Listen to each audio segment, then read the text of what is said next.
A video featuring comedian Russell Brand goes viral. It's an interview in which Brand calls for a revolution against the current political system. He shares some nuggets, and I won't call them interesting. He says he's never voted and never will. He calls the current system a narrow paradigm serving few people. It's also destroying the planet and creating massive economic inequality. Take a listen to a bit of what he had to say in this interview.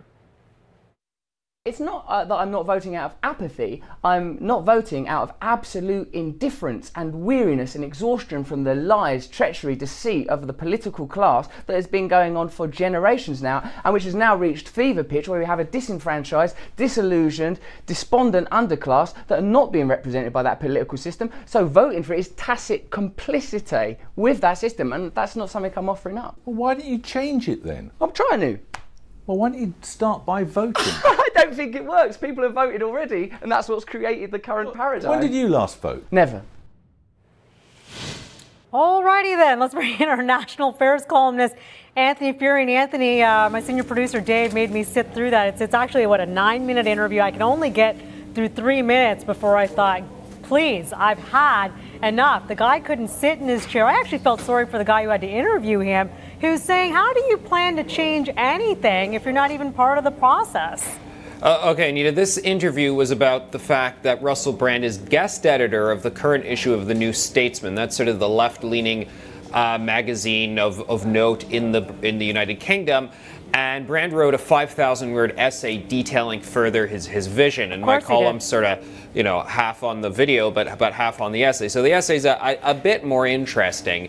I mean, the bottom line is he says, look, it's not up to me to figure out the details. All I know is I have the antipathy, I have the anger, the frustration, and so forth, and thus we need to foment a revolution. And Anita, I see this as very tired. There are, of course, times when one may want a revolution because there's a dictator that has a very narrow agenda trying to force everyone to live a certain way, a major class-bound society. But right now, general liberal capitalist democracy is pretty much the freest government system, aside from sheer anarchy, that we have available right now. And are there problems of particulars? Absolutely. Are there some crony capitalist laws that give certain corporations undue preference? Certainly, and that's a problem. But the basic idea that we need to throw out the baby with the bathwater is just childish. And I feel like, Brand is smarter than he lets on. But at the same time, I feel like he really doesn't appreciate his history, if he does in fact know it,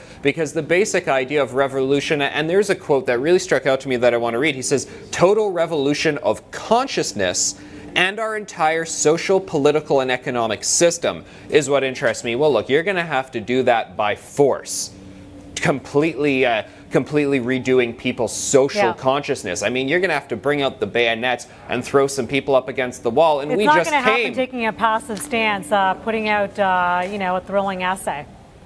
For sure. And, if this agenda is going to be implemented, and I should add that Canadian essayist Naomi Klein is in his issue. She's sort of the secondary feature writer, and she points to Aboriginal protests and anti-fracking movements that get violent as a start, but not full revolution. So she's goading for more of them. And yeah, I'm really worried what these people actually want in terms of specifics, because Anthony, it seems like they don't know their 20th century history. Anthony, you said off the top that, this is getting quite tired, because we have seen celebrities, come out, fire off about what's wrong with the system, why you got to stick it to the man. By the way, he is the man now. He's a multimillionaire who I'm sure employs tons of people, that he's responsible for. And he acknowledges that that challenge. But let me ask you, because you obviously wrote a column about this this week.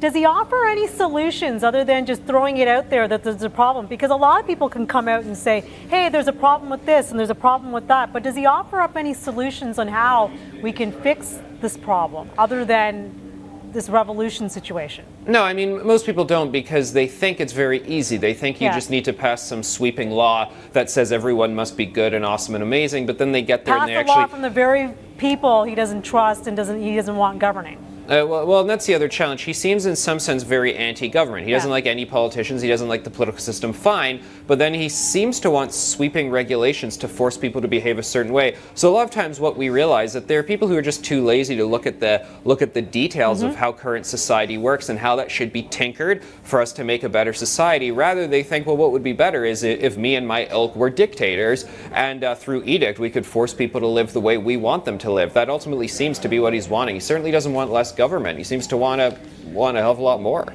Yeah, something that he ultimately, or he says he has a problem with from the outset. Very bizarre, I got to tell you. Did you get through the whole 9 minutes? Obviously, you would have called about it. Not so bizarre, Anita, though, because I want to say this is a very prevalent view. It's gone viral because people are fans of it, not because they're opposed to it. So it may be bizarre, but it's becoming more common, and it's important to listen to these people and debate them in a way as equals to show the inherent structural flaws in their arguments. All right, and that's it's rising. why you wrote the column, and we encourage all of our viewers to grab the paper and read what you have to say, read more about what you're bringing to the table here. Anthony, you got it. Thank you so much. Thank you. That is our Sun Media National Affairs columnist, Anthony Furey, joining us from Ottawa. Coming